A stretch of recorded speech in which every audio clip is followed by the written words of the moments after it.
జై శ్రీరామ్.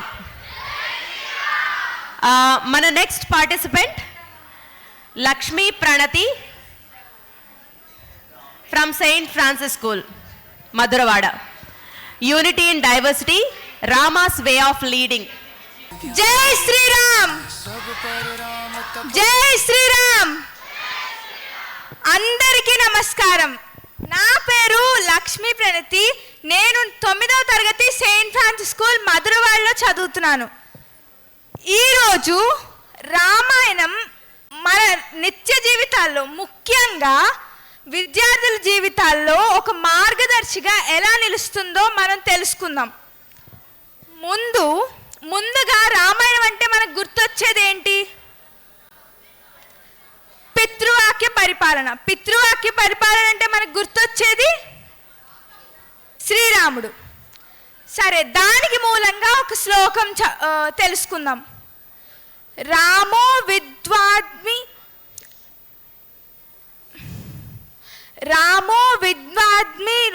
భాషితే.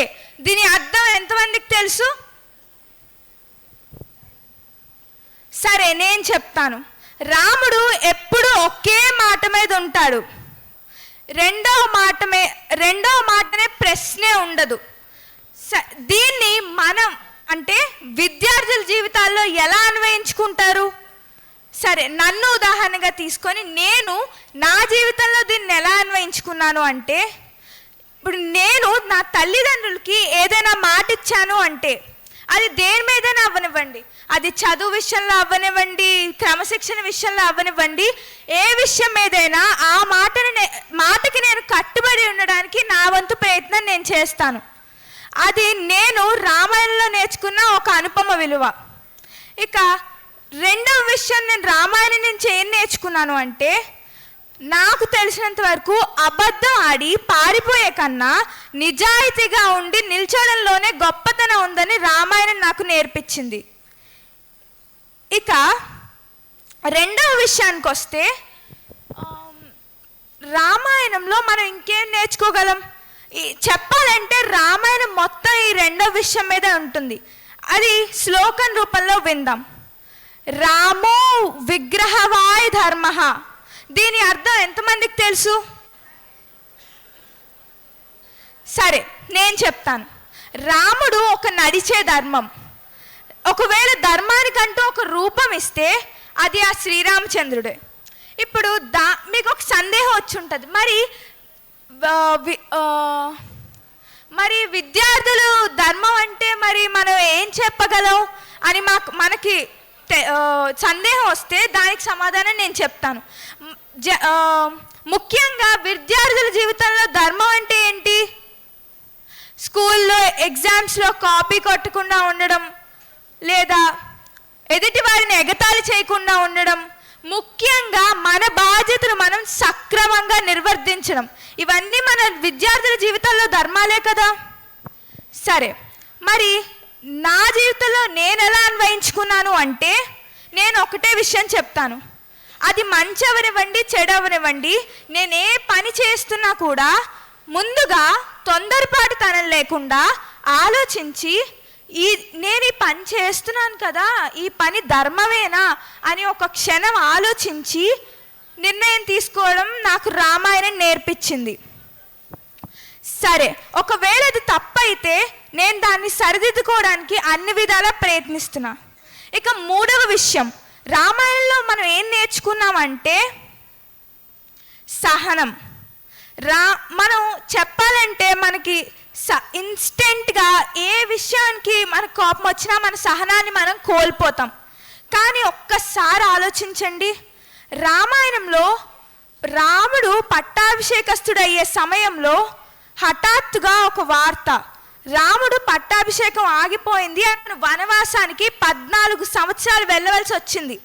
కానీ అంత కఠిన సమయంలో కూడా రాముడు తన సహనాన్ని కోల్పోలేదు.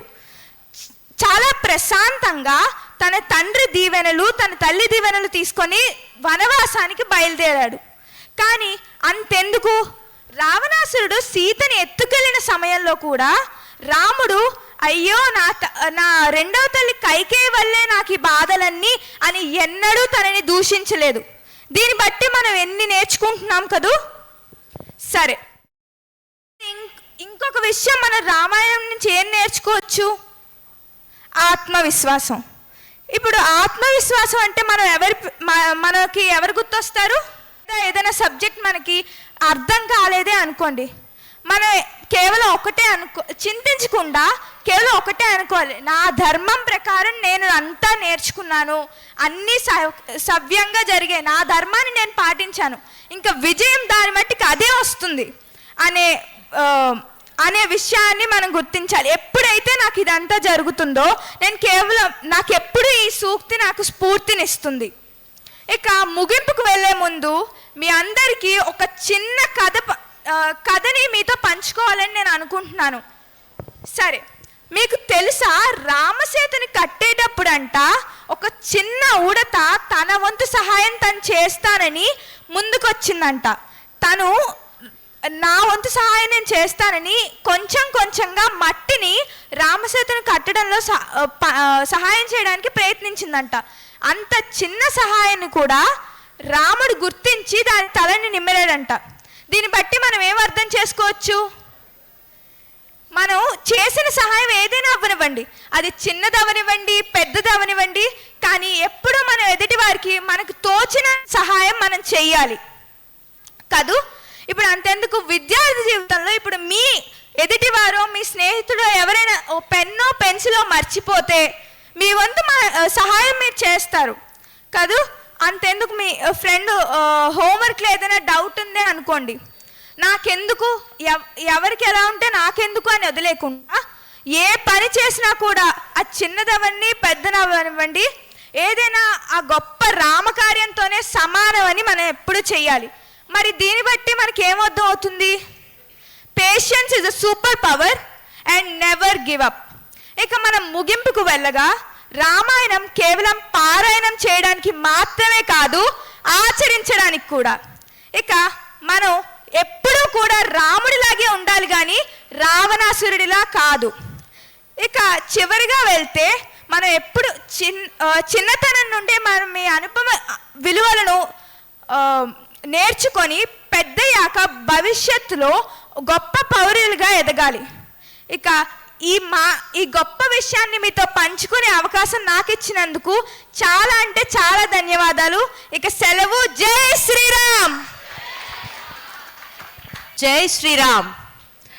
సహాయం చిన్నదా పెద్దదా అని కాదు, తోచినంత రీతిలో చక్కగా ఎప్పుడు సహాయానికి ముందుండాలి అని చెప్పి రామాయణంలో చక్కటి ఎగ్జాంపుల్స్తో మనకి వివరించిన ఈ చిన్నారిని సత్కరించవలసిందిగా మన శ్రీమాన్ చిలకపాటి విజయరాఘవాచార్యులు గారిని, లక్ష్మీనారాయణ గారిని కోరుతున్నాం.